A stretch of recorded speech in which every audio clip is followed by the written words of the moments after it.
Hello প্রিয় ছাত্রছাত্রীরা, আশা করব যে তোমরা সবাই প্রত্যেকেই খুব ভালো রয়েছো। তো আমরা গত ভিডিওতে আলোচনা করেছিলাম, মানে আমাদের আলোচনা শেষ হয়েছে এই তথ্য সংগ্রহ আমরা জেনেছি এবং সারণীকরণটা কিভাবে করব অর্থাৎ ছক কিভাবে করব জেনেছি। তো আজকে আমরা আলোচনা করব এই ভিডিওতে পরিসংখ্যা বিভাজন। ঠিক আছে, তো আজকে আমরা আলোচনা করব কি পরিসংখ্যা বিভাজন। এই জায়গাগুলো কিন্তু তোমরা ভালোভাবে দেখবে। তোমরা অবশ্যই প্রত্যেকেই যে খাতা বের করবে, মানে যেটা লেখাচ্ছি যেটা করাচ্ছি তোমরা একটু খাতাতে তুললে ভালো হয়। তো সেই জায়গায় বলবো যে তোমরা অবশ্যই খাতা পেন নিয়ে বসবে। তো চলো আমরা জানি পরিসংখ্যা বিভাজন। দেখো, পরিসংখ্যা বিভাজন করার আগে তথ্য কি স্কোর কি সেগুলো আমরা জেনে নিয়েছি। তো আজকে আমরা জানবো পরিসংখ্যা বিভাজন। আমরা জেনেছি যে স্কোর কত প্রকারের হয়। স্কোর দু প্রকারের হয়, একটা হলো বিন্যস্ত স্কোর আর একটা অবিন্যস্ত স্কোর বা বিচ্ছিন্ন অবিচ্ছিন্ন। ঠিক আছে, তো সেই জায়গায় আমরা পরিসংখ্যা বিভাজনও যে করব সেখানেও দুটো দিক রয়েছে। সেখানে রয়েছে কি দুটো দিক। এক হলো কি না বিচ্ছিন্ন স্কোরের পরিসংখ্যা বিভাজন। বিচ্ছিন্ন, এটাকে আমরা বিচ্ছিন্ন বলতে পারি বা একক স্কোর বলতে পারি। আবার বলতে পারি অবিন্যস্ত অবিন্যস্ত স্কোরের পরিসংখ্যা বিভাজন। বিচ্ছিন্ন বলতে কি অবিচ্ছিন্ন বলতে কি সেগুলো আমরা আলোচনা করেছি। ঠিক আছে, যেগুলো সব আলাদা আলাদা থাকবে, যেমন 1 2 3, ধরো 5 7 6 এরকম আলাদা আলাদা, তাই না? এদের মাঝে ফাঁক থাকবে। ধরো 5-এর পরে 6 বা 7, এগুলোর মাঝে ফাঁক আছে নিশ্চয়ই। 5.5 হতে পারে, 5.6 হতে পারে, 5.7 হতে পারে, সেগুলো নেওয়া হচ্ছে না। আচ্ছা, তাহলে বিচ্ছিন্ন বা একক স্কোর, কারণ একটা স্কোরের পরিসংখ্যা নির্ণয় করা হয় এই ধরনের পরিসংখ্যা বিভাজনের ক্ষেত্রে। আর একটা দিক কি, আর একটা দিক হলো অবিচ্ছিন্ন অবিচ্ছিন্ন অবিচ্ছিন্ন বা বিন্যস্ত, বা এটাকে আমরা বলতে পারি শ্রেণীবদ্ধ, বা বলতে পারি কি শ্রেণীবদ্ধ স্কোরের পরিসংখ্যা বিভাজন। ঠিক আছে, তাহলে পরিসংখ্যা বিভাজনকে আমরা দুভাবে আলোচনা করব, কারণ স্কোর যেহেতু দুই রকম থাকে তাহলে তার পরিসংখ্যাটা নিশ্চয়ই দু রকম হবে, তাই না? আচ্ছা, তাহলে দেখো এবার আমরা পরিসংখ্যা বিভাজনটা একটু ম্যাথের আকারে জানবো। তার আগে যেটা জানবো, এই যে পরিসংখ্যা, এখানে দুটো কথা আছে। দেখো, পরিসংখ্যাকে আমরা যদি ভাঙি একটা পাবো কি পরিসংখ্যা, পরিসংখ্যা। ঠিক আছে, আর একটা পাবো কি বিভাজন, বিভাজন। এই দুটো কথা আমাদের প্রথম জানতে হবে, পরিসংখ্যা কি আর বিভাজন কি। আচ্ছা, পরিসংখ্যা বিভাজন করতে হলে তাহলে আমাদের তথ্য লাগবে, তাই না? প্রথমেই তো তথ্য, তাহলে তথ্য ছাড়া তো পরিসংখ্যা বিভাজন করা যাবে না। তো সেই জায়গায় আমাদের প্রথমে কি দরকার, তথ্য দরকার। তো সে কারণে আমরা আজ তথ্য নিয়ে নেব। ধরো মনে করো বিদ্যালয়ের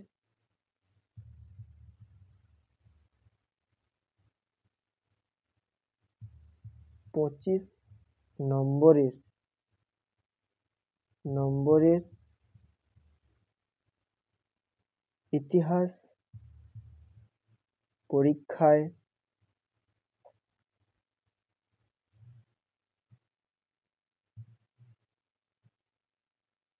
20 জন ছাত্রের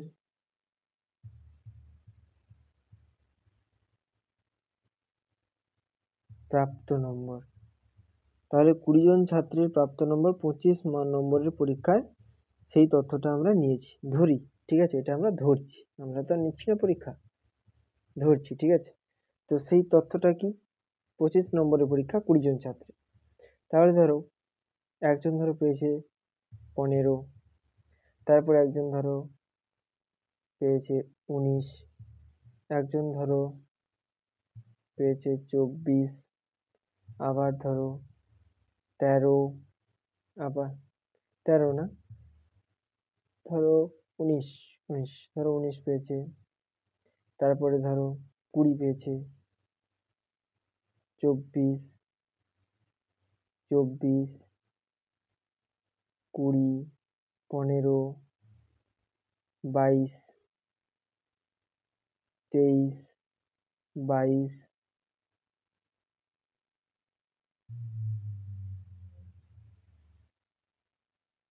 ধরো 24 পেয়েছে, 14 নয় 24, ধরো 24 পেয়েছে, সাপোজ ধরো আবার ধরো পেয়েছে 20, 25, ধরো পেয়েছে 20, ধরো 15, 19, 23, ঠিক আছে?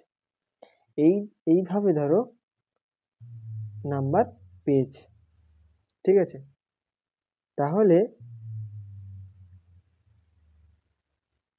তাহলে এইভাবে নাম্বার পেয়েছে।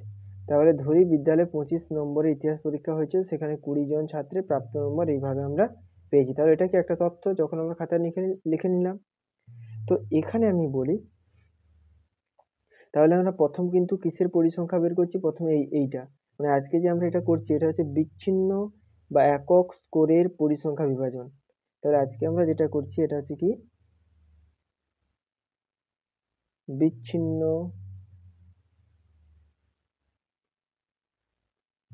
স্কোরের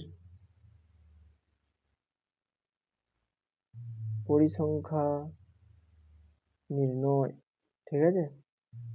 বিচ্ছিন্ন স্কোরের পরিসংখ্যা নির্ণয় করছি আজকে আমরা এই ভিডিওতে, ঠিক আছে? একটু মনোযোগ দিয়ে ভিডিওটা দেখবে, আশা করব পুরোটা বুঝতে পারবে। তাহলে এইভাবে আমরা একটা তথ্য পেয়েছি। এবার এর পরিসংখ্যা বিভাজন করব। কিভাবে করব? তাহলে আমি বলেছিলাম যে পরিসংখ্যার বিভাজন, পরিসংখ্যাটা কি? তাহলে দেখো এগুলো কি? একটা তথ্য। এবারে একটা এই যে 15 যেমন একটা তথ্য, এটাকে আমরা বলতে পারি কি? স্কোর বটে, তাই না? 15 একটা স্কোর, 19 একটা স্কোর। তাহলে এই যে 15 যে স্কোরটা, এই স্কোরটা এই যে যে এগুলো রয়েছে, তো মানে অন্য যে স্কোরগুলো রয়েছে এগুলোর মধ্যে কতবার রয়েছে? এই 15 স্কোরটা এতগুলো যে স্কোর রয়েছে তার মধ্যে কতবার রয়েছে? যতবার থাকবে সেই সংখ্যাটাই হচ্ছে কি? পরিসংখ্যা। মনে করো 15 আমার এখানে 5 বার রয়েছে কি 4 বার রয়েছে, তাহলে এখানে পরিসংখ্যা হবে কত? 4। বুঝতে পারলাম? তাহলে পরিসংখ্যা বলতে কি? কোনো স্কোর বা সংখ্যামান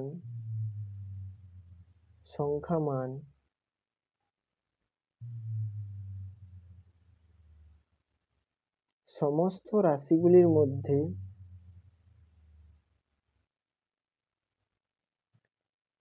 সমস্ত রাশির মধ্যে যতবার থাকবে সেই সংখ্যা, যতবার থাকবে সেই সংখ্যা, সেটা হচ্ছে কি? পরিসংখ্যা। তাহলে 15-র পরিসংখ্যা কত? 4, কারণ 15 এই রাশিগুলোর মধ্যে বা স্কোরগুলোর মধ্যে 4 বার আছে, ঠিক আছে? ধরলাম। আর বিভাজন মানে কি? এই যে আমি ভাগ করছি, 15 কতবার আছে সেটা আমি আলাদা করে লিখলাম, 24 কতবার আছে আলাদা করে লিখলাম, কি 19 কতবার আছে আলাদা করে লিখলাম। এই যে 24-এর জন্য আলাদা, 15-র জন্য আলাদা, তারপর 20-র জন্য আলাদা, এইভাবে যে আলাদা আলাদা করছি অর্থাৎ বিভাজিত করছি, বিভাজন ঘটাচ্ছি, এটাই হচ্ছে কি? বিভাজন মানে ভাগ করা, ঠিক আছে? তাহলে পরিসংখ্যাকে ভাগ করাই হচ্ছে বিভাজন। তাহলে কি লিখবো? পরিসংখ্যা। পরিসংখ্যাকে ভাগ করাই বিভাজন। তাহলে পরিসংখ্যা বোঝা গেল, বিভাজন আশা করি বোঝা গেল, তাই তো? তো এবার চলো আমরা পরিসংখ্যা বিভাজনটা করি। ট্যালি মার্ক আমি আগের দিনই বলেছি ট্যালি মার্ক কিভাবে করতে হয় বা ট্যালি মার্কটা কি, ট্যালি মার্ক কিভাবে করতে হয় না কিভাবে, মানে ট্যালি মার্কটা আসলে কি সেটাই বলেছি। তাহলে এখন আমরা পরিসংখ্যা বিভাজন করব। তো পরিসংখ্যা বিভাজনের আজকে যেটা করছি বিচ্ছিন্ন স্কোরের পরিসংখ্যা বিভাজন। তাহলে বিচ্ছিন্ন স্কোরের পরিসংখ্যা বিভাজনের জন্য যেটা তোমাদের জানতে হবে সেটা মূলত এর জানতে হবে যে উচ্চ স্কোরটা কোনটা নিম্ন স্কোরটা কোনটা। ঠিক আছে, তাহলে উচ্চ স্কোর, এখানে উচ্চ স্কোর কত রয়েছে মানে সর্বোচ্চ উচ্চ স্কোর কত রয়েছে, উচ্চ স্কোর কত মানে সবচেয়ে বেশি কত রয়েছে এখানে 25, 25 সবচেয়ে বড় রয়েছে, তাহলে লিখলাম 25। আর নিম্ন স্কোর কত রয়েছে 15 রয়েছে, তাই তো, নিম্ন স্কোর রয়েছে কত 15। ব্যাস, এখানে আর কিছু লাগবে না। এই পরিসংখ্যা মানে এই যে বিচ্ছিন্ন স্কোরের বা একক স্কোর বা অবিন্যস্ত স্কোরের পরিসংখ্যা বিভাজনের জন্য এই দুটো জিনিসই লাগে। স্কোরগুলোর মধ্যে সবচেয়ে বড় সবচেয়ে ছোটটা বের করে নিতে হয়। তো এরপর আমরা যেটা করবো দেখো, এরপর আমরা ছক করবো, এর ধারে হবে না। আচ্ছা, দেখিয়ে দেখিয়ে আমি করাবো, ঠিক আছে, সমস্যা নেই। তাহলে এখানে আমরা, তোমরা অনেকেই ট্যালি মার্ক করেছো জানো, তবুও করাচ্ছি প্রথম থেকে যাতে তোমরা সম্পূর্ণ জিনিসটা আবার নতুন করে বুঝতে পারো। আচ্ছা, তাহলে এখানে দেখো, তাহলে ছাত্র সংখ্যা থাকছে, আবার হচ্ছে কত করে নাম্বার পেয়েছে সেটা আছে, তাই তো, তার মানে এগুলো একটা একটা কি স্কোর। তাহলে আমাদের প্রথম যে ছকটা থাকবে সেখানে হবে কি স্কোর। তাহলে এখানে কি লেখা হবে স্কোর। এই স্কোরকে এবার আমি একটা নতুন কথা বলি, এই স্কোর একে আমরা ক্যাপিটাল এক্স দিয়ে চিহ্নিত করব, ক্যাপিটাল এক্স বড় হাতের এক্স, ঠিক আছে, এখানে লিখে দিই স্কোর। স্কোরকে কি স্কোর, আচ্ছা, স্কোরকে চিহ্নিত করা হয় বড় হাতের এক্স দিয়ে, এটা কিন্তু গুণিতক চিহ্ন নয়, এটা এক্স, ঠিক আছে, স্কোরকে। আর এখানে আরেকটা জিনিস বলছি, মানে পরিসংখ্যা, পরিসংখ্যা যেটাকে ইংরেজিতে বলা হয় কি ফ্রিকুয়েন্সি, কি বলা হয়, এই পরিসংখ্যাটাকে বলা হয় কি ইংরেজিতে বলা হয় ফ্রিকুয়েন্সি। ফ্রিকুয়েন্সিকে চিহ্নিত করা হয় ছোট হাতের এফ দিয়ে, ছোট হাতের এফ দিয়ে, মনে থাকবে। তাহলে স্কোরকে তাহলে কি দিয়ে চিহ্নিত করা হয়, স্কোরকে বড় হাতের এক্স দিয়ে, আর মানে পরিসংখ্যাকে চিহ্নিত করা যায় ছোট হাতের এফ দিয়ে, ঠিক আছে। তাহলে স্কোর, এখানে তাহলে স্কোর গুলো লিখবো। এবারে দেখো আমরা তাহলে উচ্চ স্কোর মানে সবচেয়ে বড় স্কোর এবং সবচেয়ে ছোট স্কোর বের করেছি। এই যে সবচেয়ে বড় স্কোর এবং সবচেয়ে ছোট স্কোর এটা বের করেছিলাম কেন, এটা এই কারণে বের করেছিলাম, এখানে আমরা কি করব 15 থেকে একদম 25 পর্যন্ত পুরো লিখে দেব, মানে এখানে 15 থেকে 25-এর বাইরে কোনো সংখ্যা আমরা পাবো না। এই কারণে বড় স্কোরটা তুলে নিয়েছি এবং ছোট স্কোরটা তুলে নিয়েছি সবচেয়ে ছোট। তাহলে এর মধ্যে যা স্কোরই থাকুক না কেন সেটা 15 থেকে 25-এর মধ্যেই আছে, এই জন্য আমরা 15 থেকে পুরো 25 পর্যন্ত লিখে নেব ওখানে পরপর। তাহলে 15, 16, 17, 18, 19, 20, 21, 22, 23, 24, 25 লিখে নিলাম, হলো। এবারে কি আসবে ট্যালি মার্ক, ট্যালি মার্ক, এবারে কি আসবে ট্যালি মার্ক আসবে। আমাদের তো দেখতে হবে যে 15-র পরিসংখ্যা তো জানতে হবে, পরিসংখ্যা মানে কি 15টা ওই স্কোরগুলোর মধ্যে যতবার আছে, তাহলে সেটাকে আমরা কি ট্যালি মার্ক দিয়ে চিহ্নিত করতে হবে, ঠিক আছে।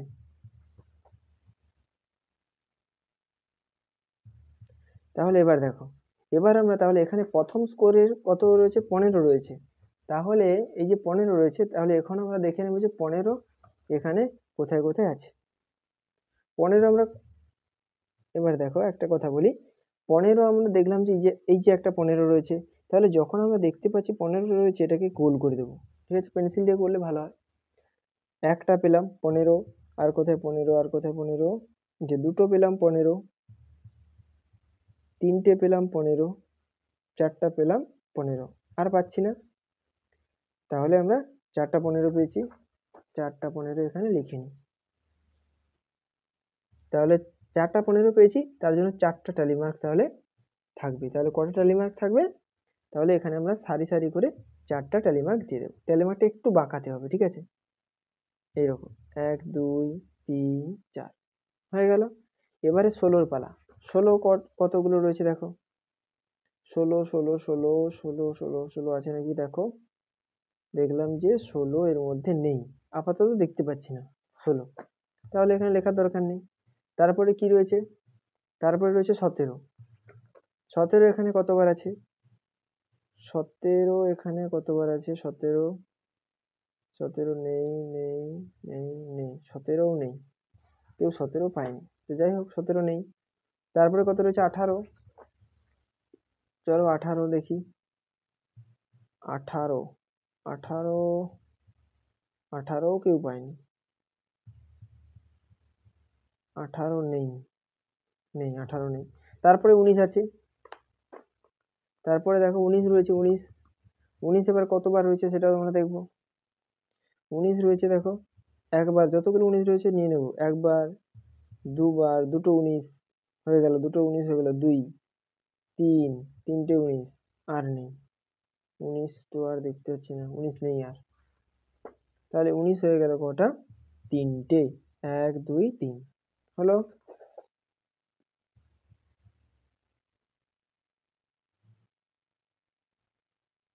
আচ্ছা, আমি আর একটা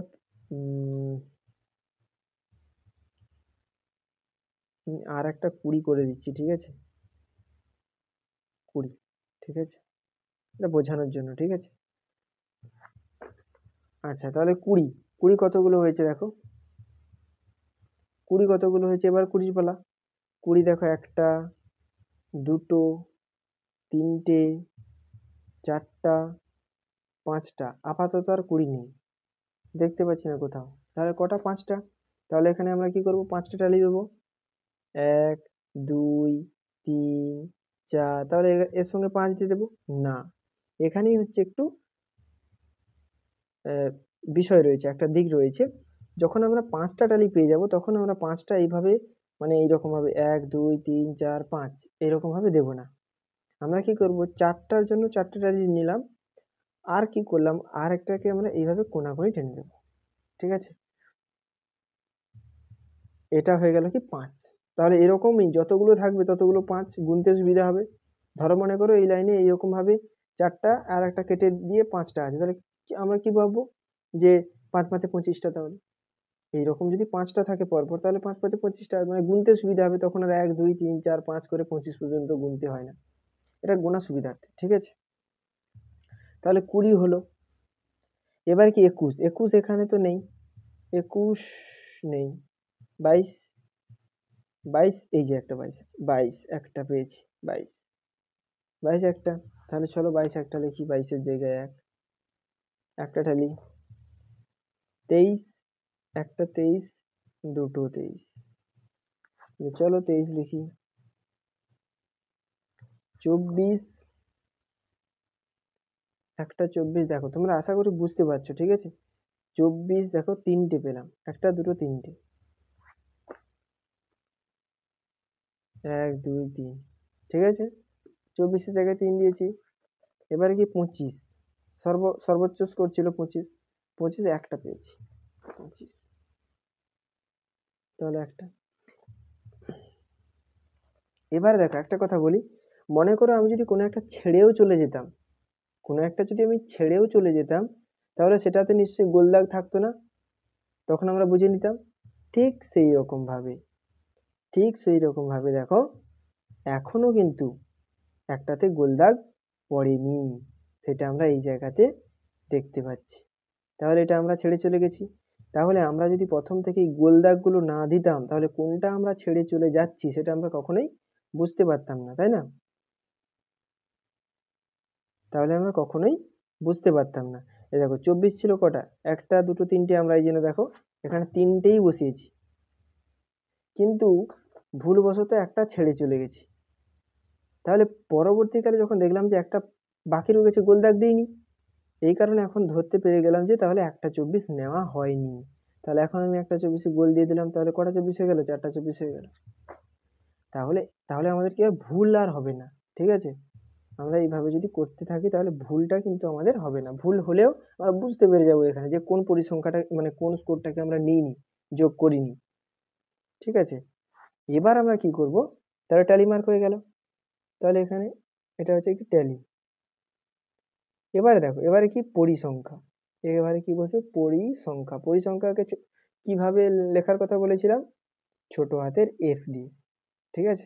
পরিসংখ্যা তাহলে কি লিখবো না, 15 যতবার আছে সেই সংখ্যাটা লিখবো। 15 কতবার? 4বার আছে, এখানে লিখবো 4। 16 কতবার আছে?